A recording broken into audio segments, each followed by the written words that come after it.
Good evening, friends. I hope you all are doing fine. Welcome to our channel UPSC Resolve. My name is Prankul. I hope आप लोगों ने preparations अपनी start कर दी होंगी. If you have not started the preparation yet, please start it. Otherwise, it will haunt you for the rest of your life. बाद में regret होगा exam से पहले कि काश हमें थोड़ा टाइम और मिल गया होता.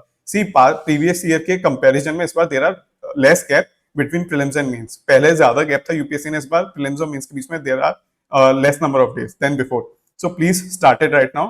आई होप आप लोगों ने प्रीवियस सेशन देख लिया होगा. Previous session was related to time table of mains answer writing. Every single day there has been days allocated for every subject. तो आप please follow the time table कि उसमें प्रॉपर रिसर्च करके वो time table बनाया है कि कैसे प्रॉपर होना चाहिए. Please follow that. If you follow it, I am very sure कि आपके you can score good marks in mains. In this session what we will do is we will study how to write an answer. Answer writing का structure कैसा होना चाहिए, strategy क्या होनी चाहिए, we'll understand in this session. This is very important session. Please watch it till the end. It will be very beneficial to you. Have faith in me. वो सारा properly I will explain it. So let's start.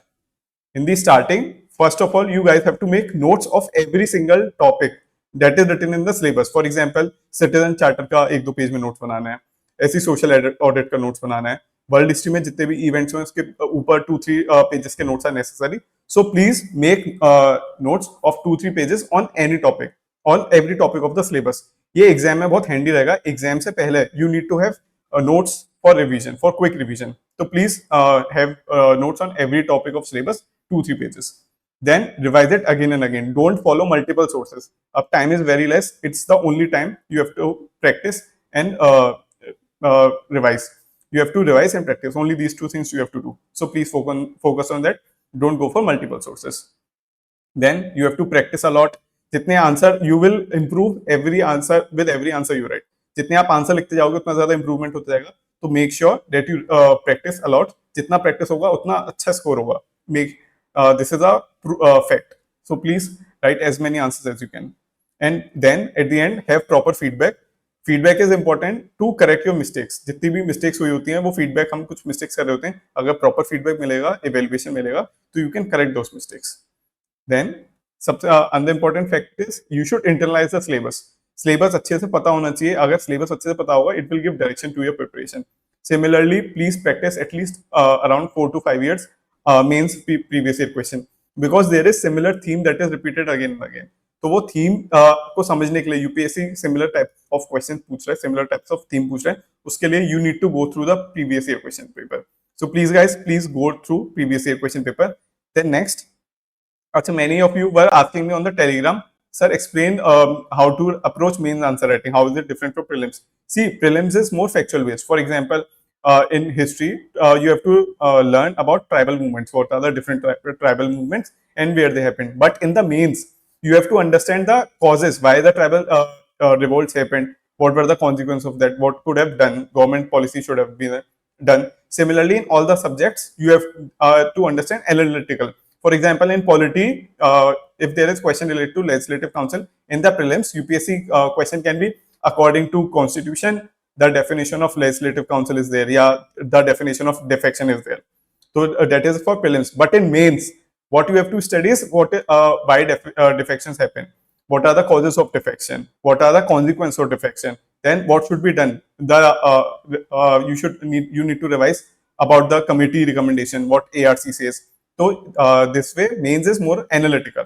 In prelims, you have to just mug up the facts and understand it, but in mains, you have to think it deeper of all its pros and cons, causes and consequences. So mains is analytical. Then next, understand the core and non-core demand of the question. See, in every question, UPSC asks certain key, जैसे what is the role of SHGs. तो SHGs का role अगर पूछा है तो core demand is role of SHGs. That is the core demand. But you have to write non-core demand also. For example, what are the problems faced by the SHG? तो non-core demand में you can make diagrams or presentation. और core demand में properly points. Non-core में diagrams, core demand में proper points. Almost 70 to 80% core demand cover करेगा. Non-core demand around 10 to 20%. I hope this is clear to you guys. Then next, how to attempt the paper. Paper attempt करने के लिए, see what I used to do is शुरू का first hour है. In the first hour is the most productive hour, because if you lose the first hour, so there are high chances that you will leave some questions in the paper. So in the first hour, you have to fasten your belt and you have to attempt 6 question 15 marker. In the first hour, you need to attempt 6 question of 15 marker to finish the paper on time. Otherwise, you will leave some questions. Then in second hour, you need to attempt 4 15 marker question and 3 10 marker question. Then in third hour, you need to do 7 question of 10 marker. Then you will be left with around 10 minutes. 10 minutes would be for revision. So please, I am repeating again, start from the back, start from 11th question or 20th question, attempt 6 question of 15 mark in first hour. Then in second hour, attempt 4 question of 15 mark and 3 question of 10 mark. Then in third hour, you need to attempt 7 question of 10 marks. Only then you will be able to finish the paper, because it's very lengthy paper. So finish it on time is a very big task. क्योंकि limited 3 hours में prelims में तो you just have to recall and take, but on 3 hours में you have to understand the question, make the presentation, write the whole answer, which is very lengthy paper. So follow this strategy. Then you need to follow my timetable. जो timetable दिया है वो it's very important. Another important thing is work on your handwriting. See, it should be good handwriting. You can use more diagrams and all, so that handwriting का role थोड़ा कम हो जाए. तो presentation matters a lot. तो good presentation, examiner knows you through your papers. उसको मतलब नहीं है कि आपके पास कितनी knowledge है. Examiner does not care about your knowledge. He cares about what you have written in the paper. अगर वो अच्छा proper presentation होगा, if you make him happy, again I'm repeating, if you make him happy, he will make you happy with good marks. तो please ऐसी presentation दीजिए which is easy for him to understand the answer. So presentation matters. ठीक है, so you need to work on presentation. We'll study how to present the answer. First, starting from intro. In the intro, you can first you can start with current affairs based question. Current affair based हो सकता है जैसे कुछ भी question आ रहा है जो news में चल रहा है उससे रिलेटेड, स्पेशली GS2 में क्वेश्चन आते हैं, या फिर GS3 में क्वेश्चन आ सकता है, वैक्सीन पे क्वेश्चन आया है, तो आपका introduction can be starting from recently there is discovery of vaccine, या ऐसी सिमिलरली पॉलिटी में भी there has been Supreme Court judgment related to governors powers and president power. अभी सुप्रीम कोर्ट का जजमेंट आया जिसमें लिमिट 3 months की कर दी है कि president has to give assent to the bill within 3 months, जो स्टेट का बिल है. तो you can start from current affairs. ठीक, next you can also start from article, law or convention. For example, when I gave the attempt, I think in 2021 or 2022, there was one question related to election of vice president. So I started my answer according to this article, this office is in the constitution. तो article से मैंने start किया था. तो you can also start from article. Then you can also start from definition. Definition, please try to put authentic definition. जैसे governance की according to World Bank, the poverty refers to, या according to World Bank, inclusive development refers to. So definition से you can also start. You can also start from data, according to Ministry of Environment, according to Ministry of Housing, or reports. Yeah, according to agriculture census, environment, the forest cover has reduced by this. So you can also start from reports. Then you can also start from quotes. मतलब quotations आप डाल सकते हो second ARC के commission committee के. For example, there is सरकारी commission as called centralization of power by the center as over pressure. Then at the center it causes anemia. So you can form such quotation. And prominent figure, for example, Soli Sarabji has called NHRC as toothless tiger. So such prominent figures quotation can also be given. Then reports and indices. You can also start from indices. Recently there has been report regarding human development index या hunger index. उससे भी you can also start. Then you can start from jargons. For example, if there is a question of wetland, so you can start wetland is considered as kidneys of the earth. या principle local bodies के लिए principle of subsidiarity से you can start. You can also start from PM Modi's acronym. PM Modi के acronym से you can also start, और confusion दोनों जगह आप use कर सकते हो. In the introduction and in the conclusion. PM Modi के acronym की list I will put it on the group, or also on the YouTube channel. I'll upload mains cheat code series. I'll also start mains cheat code series. This is the first part of mains cheat code series. Lux cheat code series was very famous. अच्छा review आया. तो उसके बाद mains cheat code series भी start करूँगा. This is the first video of mains cheat code series. Next videos में जो PM Modi के एक्रोनिम है उसकी पूरी list I will compile and uploaded on the YouTube. तो पीएम मोदी की acronym, for example ABCD to road. ABCD का मतलब क्या है? अवॉइड, बाईपास, कंफ्यूज, डिले, जो ऑफिसर्स करते हैं सिविल सर्वेंट्स के लिए है ये. Road, ABCD to road. Road means responsibility, ownership, accountability, and discipline. So PMO, अगर there is always a question related to civil services, so you can use this acronym ABCD to road in your conclusion. तो PMOD का acronym की list is very important. I'll upload it. Then keywords in body. While you are writing answer in the body, there are certain keywords. If you use it, you can gain extra marks, and every mark count. For example, if you get 1 mark extra in each question, so 20 marks will be increased, which can decide your rank or your name in the list. जैसे women के लिए patriarchal bargain, glass ceiling, son mate of reference अगर women related answer है तो, या health या education sector के अगर आंसर है, you can use formula 5A. What is 5A? Availability, affordability, accountability, accessibility, advanced health care. या फिर you can also start from 3 E's. In the body you can put 3 E's: equity, equality, empowerment. What is the meaning of empowerment?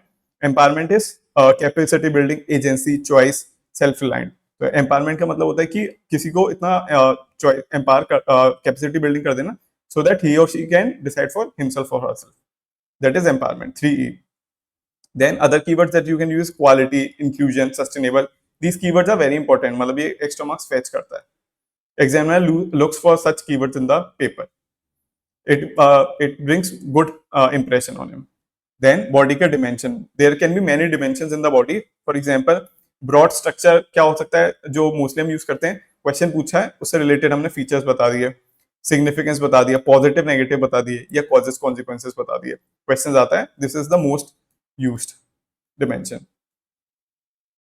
Next, supply demand side हम question format रख सकते हैं. For example, e governance से related कोई भी question आया, for example RTI का question आया, आरटीआई में गवर्नमेंट की साइड से क्या क्या इश्यूज हैं कि there is lack of human resource, there is lack of training of officers, ऐसे करप्शन इज देयर आरटीआई में. उनके साइड से क्या इशू है, डिमांड साइड से, यानी पीपल की साइड से क्या क्या इश्यूज हैं कि people are not aware about their right to RTI, frivolous RTIs होती हैं, तो वो सप्लाई डिमांड साइड हो गया, तो वो इशू कर सकते हैं. फूड प्रोसेसिंग में सप्लाई डिमांड साइड पूरा चेन में कर सकते हैं. सप्लाई साइड में क्या इशू है कि स्मॉल एग्रीकल्चर फीड्स हैं तो वो वाइबल नहीं होता है, ऐसी डिमांड साइड में वी कैन डू कि अभी consumers are not aware of processed foods and all, pricing high होता है. तो ये सारा SWOT analysis. What is SWOT analysis? You can write your body into strength, weakness, opportunities, and threat. For example, strength will be positive part, weakness and threat will be negative part, and opportunity can be way forward. So you can write answer in this format also. Key strength is positive question ka, weakness and threats are negative parts, and opportunities are way forward. Suggestions. You can also write in the format of 5W plus 1H. This can often be used in essays. essays की video I will upload tomorrow, essay और PSR optional related. 5W plus 1H. What it is related to? What, who, when, where, why, and how. 5W plus 1H. This is often used in essays. Then you can also use stakeholder approach. For example, stakeholder education. Education में who are the stakeholder? Education related question आया तो question है issue क्या है education में sector में, तो parent related बता दिए, child related, society related, teacher related, government related, इन सारे लेवल पे इश्यूज बता दिए. तो stakeholder approach is this. You can also use chronological approach. For example, past, present, future. इसके बेस पे यू कैन राइट जीएस के answer and SS answer. Also you can use levels approach. ये काफी prominently ethics के paper में use होती है. Level क्या? इंडिविजुअल लेवल पे क्या वो होगा, इम्पैक्ट होगा, फैमिली लेवल पे क्या इम्पैक्ट होगा, society level, then administrative level पे इम्पैक्ट क्या होगा, नेशनल लेवल पे इम्पैक्ट क्या होगा, देन इंटरनेशनल लेवल पे. तो इस लेवल पे कुछ भी इशू आता है तो हम ये इम्पैक्ट बता सकते हैं. For example, if what is the meaning of happiness, तो हैप्पीनेस का मीनिंग इंडिविजुअल लेवल पे क्या है, फैमिली लेवल पे क्या है, नेशन लेवल पे क्या है. नेशनल लेवल पे हैप्पीनेस क्या है कि ह्यूमन डेवलपमेंट कंट्री के लोगों का ज्यादा हो. इंटरनेशनल लेवल पे हैप्पीनेस का मीनिंग क्या है? There is peace and there is no war. तो ऐसी लेवल के you can write answers at level also, dimension.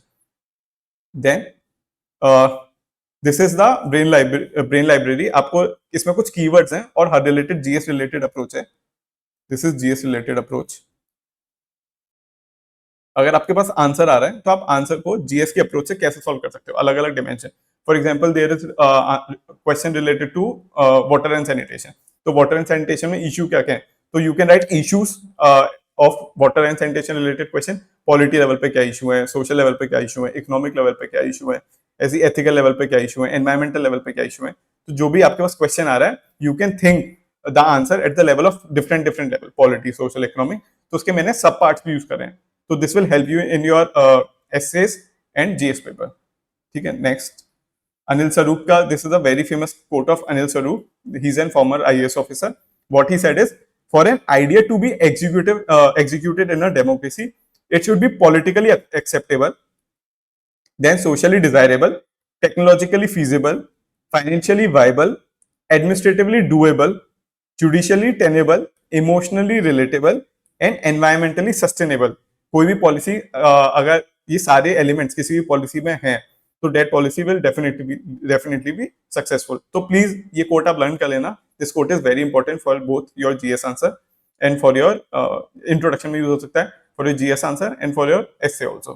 तो please learn it. This is very important quote. बाकी नेक्स्ट, पॉलिटी में मैंने सब पार्ट से लिख दिए क्योंकि you can make your notes based on this सब टॉपिक्स. ऑल्सो जब एग्जाम आ रहा है जीएस या एसए का पेपर आप दे रहे हो तो इस टाइम पे अगर ये सब पॉइंट्स हैं तो it will be easier for you to recall. तो रिकॉल करने में काफी आसानी होगी, इसलिए मैंने पॉलिटी के सब पार्ट्स लिख दिए आपके लिए to ease you. Then polity में centre state local level vertical level पे पॉलिटी का एक डिमेंशन है. देन पॉलिटी का एक डिमेंशन हॉरिजॉन्टल लेवल पे एग्जीक्यूटिव, पार्लियामेंट, जुडिशरी. एक लेवल क्या है, statutory, constitutional, other bodies. Then issues polity में क्या क्या होते हैं, फॉर एग्जांपल डिफेक्शन वाला इशू, ऑफिस ऑफ प्रॉफिट वाला issue. Then interministerial coordination issue होता है पॉलिटी में. फॉर एग्जांपल जितनी भी मिनिस्ट्री है, देयर हैज बीन सजेशन कि मिनिस्ट्री ऑफ मल्टीमोडल मिनिस्ट्री एक होनी चाहिए, मिनिस्ट्री ऑफ ट्रांसपोर्ट, जिसमें रोडवेज, रेलवे सारी मिनिस्ट्री है, क्योंकि ये इंटरकनेक्टेड डिपार्टमेंट है. तो हमें ये साइलोस ब्रेक करने की जरूरत है कि सेपरेट मिनिस्ट्री वर्क कर रही है, तो वी नीड टू ब्रेक दो साइलोस. तो इंटरमिनिस्ट्रियल कोऑर्डिनेशन होना चाहिए. ये सब आप अपने एग्जाम में अगर if you learn this whole PDF तो एग्जाम में it will be very easy for you to recall and to make your notes. तो ये मतलब बहुत सब माइक्रो में मैंने वो कर दिया, ब्रेक डाउन कर दिया, जिससे you can form your brain library. अगर ये ब्रेन लाइब्रेरी बना लोगे तो it will be easy for you in the exam. Then IR related you need to learn convention के, उसमें आंसर कर सकते हो SDG, regional organisation, bilateral relations. इस लेवल पे you can write answers. Then governance, social keywords governance के क्या क्या है, social audit, citizen charter, RTI, e governance, social justice, regional development, whistle blower act, timely delivery of service, grievance redressal and Lokpal. तो ये these are very important keywords. अगर if you use this keywords in your answer you will fetch good marks. तो please learn it, internalise it thoroughly. ये जो पूरा मैंने mind में बनाया, it will be easy for you to answer in the exam, ऐसे में भी और जीएस में भी. गुड गवर्नेंस के एलिमेंट्स क्या होते हैं, smart. What is smart? ARC ने स्मार्ट का टर्म कॉइन किया है. Smart is simple, moral, accountable, responsible, transparent. ठीक है, accountable, responsible, transparent. Good governance के और फीचर क्या क्या होते हैं, एआरसी ने बताया. पार्टिसिपेटरी होना चाहिए, objective, consensus oriented, this can be used in ethics, equitable, inclusive, effective, efficient. What is the difference between effective and efficient? Effective का मतलब होता है कि आप ऑन द टाइम या बिफोर द टाइम आप कंप्लीट कर रहे हो कोई भी टास्क. एफिशिएंट का मतलब होता है कम रिसोर्सेज में आपने ज्यादा आउटपुट दिया है, तो दैट इज एफिशिएंट कि you have used come less resources and the output is much better. Then database policy making. If you use such term in exam, database policy making is a need of the hour. This can be word can be used in your way forward. Data we need to have database policy making. इसलिए implement नहीं होती. So these are keywords. Then what are the lacunas? Lacunas में in the scheme जैसे MNREGA scheme है. If there is question related to government schemes, there are many questions in GS2 related to government scheme. तो उसमें negative वाला dimension लिखना होता है कि why the scheme is not working. तो उसके लिए you have ready content. Planning का इशू होता है, फाइनेंस का इशू होता है, कोऑर्डिनेशन इशू होता है, मॉनिटरिंग इशू होता है, इशू इन इम्प्लीमेंटेशन, और उस स्कीम का प्रॉपर फीडबैक नहीं होता. अगर फीडबैक प्रॉपर मिल जाए तो गवर्नमेंट कैन अपडेट दो स्कीम, तो वो प्रॉपर फीडबैक नहीं मिलता है. तो these are the lacunas of the scheme. Then जीएस2 के बाद जीएस1 के सब डिमेंशंस आई हैव रिटन. अगर कोई भी क्वेश्चन आता है उसमें आपको नेगेटिव पॉजिटिव सोचना है तो आप पॉजिटिव ये सारे लेवल पे सोच सकते हो. पॉलिटी, इंटरनेशनल गवर्नेंस क्या इशू हो सकता है. सिमिलरली आप जीएस1 के लेवल पे सोसाइटी, हिस्टोरिकल क्या क्या इशू हो सकता है. It will be easy for you to answer and recall. Then जीएस1 के लेवल पे सब पॉइंट्स क्या है, सोसाइटी में क्या क्या की इश्यूज होते हैं. Poverty, inequality, wash. What is wash? Wastage, water and sanitation and hygiene. Water, wastage, sanitation and hygiene is wash. Health issue, education issue, food and nutrition issue, then housing issue. These are society के issues. Then sections कौन कौन से society में होते हैं. Women. Try to give include these vulnerable section in your answer. It will make examiner emotional and maybe it will fetch you some extra marks. Section में कौन कौन से वल्नरेबल सेक्शन है? Women, children, elderly, LGBT, SC, ST, farmer, youth, migrant labour. तो ये आप अपने exam में भी यूज कर सकते हो and you can also have notes on the सब टॉपिक्स। एक दो पेज के नोट्स अगर सब टॉपिक्स में होंगे, इन सारे टॉपिक्स पे होंगे, it will be very easy for you to give main answer and fetch good marks. Then issues क्या क्या है सोसाइटी के? Secularism, communalism, regionalism, globalisation, urbanisation, industrialisation. ये सारे डिमेंशन आप बहुत सारे पॉइंट्स फॉर्म हो जाते हैं। In the 15 मार्क का question, try to have 17 to 18 points positive, negative और वे फॉरवर्ड को मिलाकर। एंड इन 10 मार्क का question preferably have 13 to 14 points. अगर जितने पॉइंट्स दिखते हैं उतना examiner will be compelled to give you marks. For example अगर 15 मार्क का क्वेश्चन है और आपने टोटल 20 पॉइंट्स लिखे हैं, नेगेटिव, पॉजिटिव, वे फॉरवर्ड सबको मिलाकर, तो एग्जामिनर को लगेगा कि इसने 20 पॉइंट्स लिखे हैं। If the person has written 20 points, मतलब he can't cut more marks. तो preferably write the answers in point format or diagrams and all. Then social system कौन कौन से? Marriage system, family system. Art and culture की क्या क्या dimension होते हैं? Diversity, language, ethnicity, dance, cuisine etcetera. ये सारे आर्ट एंड कल्चर के होते हैं। You guys can pick this note and you can add from your side also. History में क्या क्या डिमेंशन होता है? Ancient, medieval, modern, world history, post independence. Then geography में what are the dimension of geography? Oceanography, क्लाइमेटोग्राफी, then physical geography and human geography। physical geography में world and India. तो ये सारे इन सब के ऊपर you need to make notes and learn it. कोई भी आंसर आ रहा है, आप इस डिमेंशन में सोच के इंटरनलाइज इट, इन डिमेंशन में सोच के you can answer fast. Answer writing will be fast, it will be in the time limit. Then जीएस3 अप्रोच। जीएस3 की अप्रोच में इंटरनल एंड एक्सटर्नल सिक्योरिटी, इसमें police, this is police, law enforcement, counter terrorism, border security, cyber security, social media का काफी role आ गया है, intelligence, social media, organise crime, communal violence, extremism, naxalism, defence forces. Then disaster management, कौन कौन सी की डिजास्टर मैनेजमेंट है? Earthquake, cyclones, landslides, forest fire, heat waves, urban flooding, glacier lake outburst. And disaster management में you need to learn administrative part also. What is administrative part? Disaster force का क्या role होता है, disaster act का क्या role है, disaster act and planning से related question can be asked. And जो ऑल्सो रीड शंघाई फ्रेमवर्क और जितने भी कन्वेंशन हैं related to disaster. Also read what is the PMOD points on disaster. There are points of PMOD on disaster management, please read that. Then science and tech related, IT, robotics, nanotech, biotech, new development. Similarly, agar there is for example, if there is question related to what is the impact of biotech, तो biotech के answer में you can write impact on this with the help of this mind map की policy issues हैं, GS2 का हमने पढ़ा है। Social में impact on health, education क्या होता है, ऐसी इकोनॉमी पे बायोटेक का क्या impact होता है। तो this mind map will help you in writing answer faster। कोई भी क्वेश्चन आता है, you can you have the brain library ready because you have internalized this content, so you can write faster। Environment में क्या क्या dimension होते हैं? Climate change, wild life, biodiversity, pollution, environmental convention, X. Economy में क्या क्या वो होते हैं? Micro theme, infrastructure. Infrastructure are of 4 types. पहला इंफ्रास्ट्रक्चर क्या होता है? फिजिकल इंफ्रास्ट्रक्चर, जैसे road, railways, airport, telecom, logistics, waterways. Multi modal connectivity. Multi modal connectivity क्या होती है?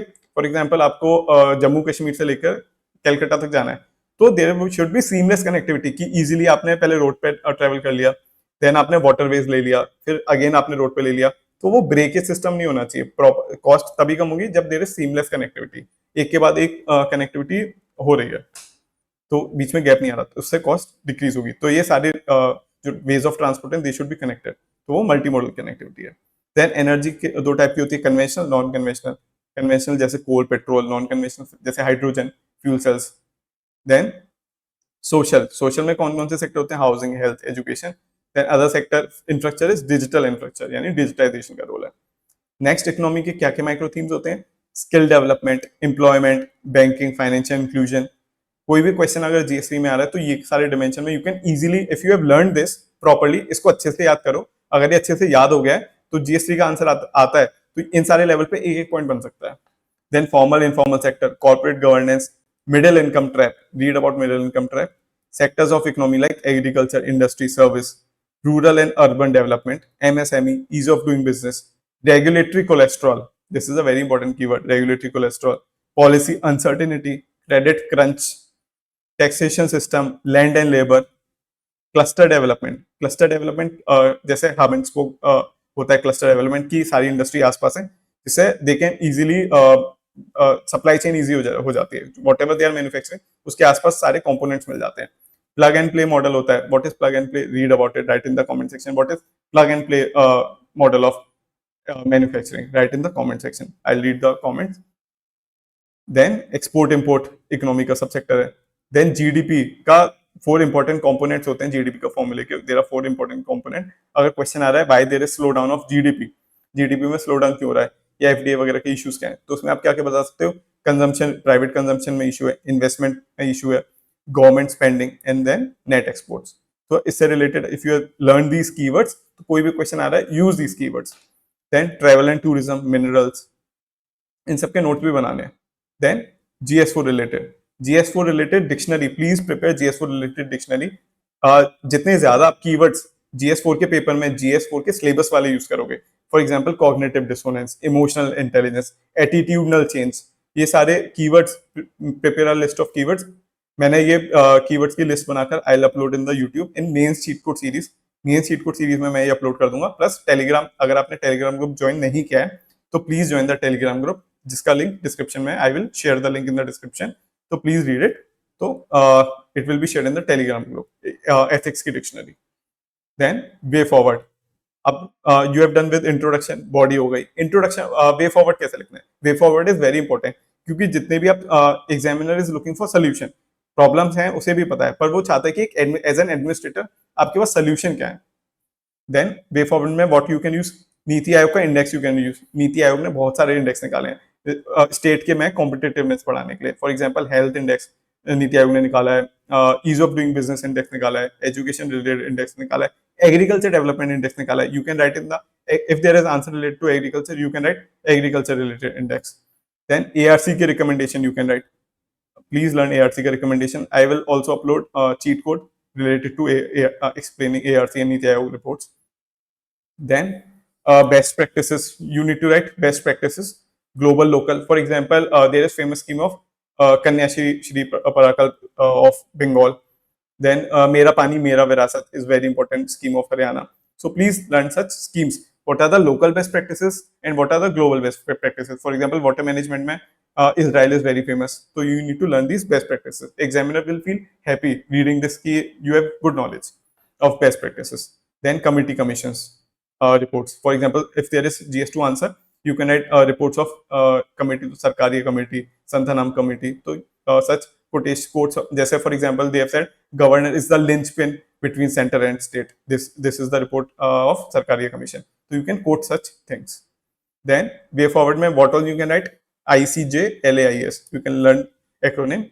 In way forward you can write international name of international convention. For example, if there is question related to women related question hai so you can write Beijing action plan related to women. Beijing action plan recommendations diye. Then you can write constitutional provision way forward make DPSP according to DPSP according to fundamental duty we need to practice brotherhood agar communalism related question hai to. Then J for judicial verdict.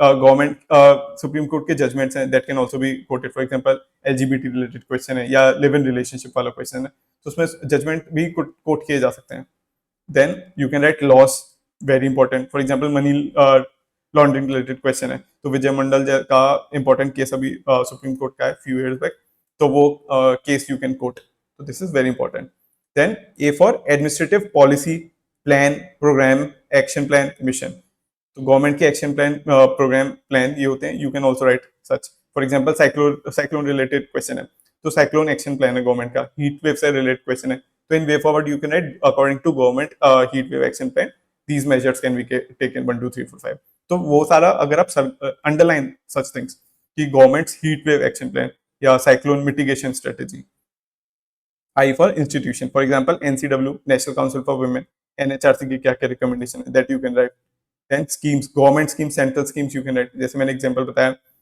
States की कन्याश्री पराकल मेरा पानी मेरी विरासत ऐसे हर state की कोई ना कोई बेस्ट प्रैक्टिस है मैं वो बेस्ट प्रैक्टिस का compilation I will upload on the YouTube main cheat code series में next then final ultimate conclusion ultimate conclusion क्या होता है कि you have to write ultimate conclusion only in 2 to 3 lines, 2 से 3 लाइन में होना चाहिए, उससे ज्यादा नहीं होना चाहिए. It should summarise the answer, it should tell the essence of the answer. आपने जो आंसर दिया उसका एसेंस क्या है. It should be futuristic, it should be positive and futuristic. ठीक है, write in the conclusion these are the issue, but we can take this approach to solve this problem. It should be futuristic and positive. We can use PM Modi ka acronym. For example, we can solve this issue by perform, reform, transform. Ek Bharat, Shresh Bharat. Such acronym of PM Modi can be used. Then SDG can be used. Learn the SDG, make the acronym of SDG, and SDG can be quoted. Then quotes can also be. It can also be ended with the quotes. I hope आपको ये session समझ आया होगा. मैं I am starting this mains cheat code series. Mains cheat code series में आप follow करिए. Prelims cheat code series has been hit. Similarly, I'm trying to make mains cheat code series very well. So this was the first part of mains cheat code series.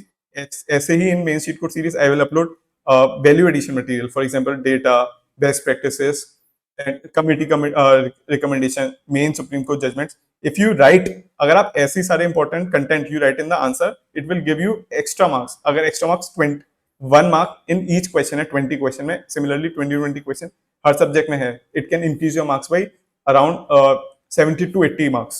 So these marks are very important to get your name in the list, or for that matter to give you rank like IAS or IFS, whichever you prefer. So please follow this. कोई भी आपको issue है या doubt है, whatever issues or doubt you have, you can mail me or you can talk to me on Telegram. I will share the link in the description. And if you like the session, please like, share, and subscribe. Suggest to your friends if it is helping you also. So let's meet in the next session. I'll upload video related to essay and PSR strategy tomorrow. Let's meet tomorrow. Please follow the strategy. Follow the timetable I have given. Please follow the timetable I've given. Have faith in me. I promise you, just like many people have been able to clear their prelims using cheat code, my aim is to get your name in the list. Malab, I am equally invested in this process as much as you. I am equally nervous, equally excited as much as you. So please follow advices, and it will work out good for you. Let's meet in the next session. All the best.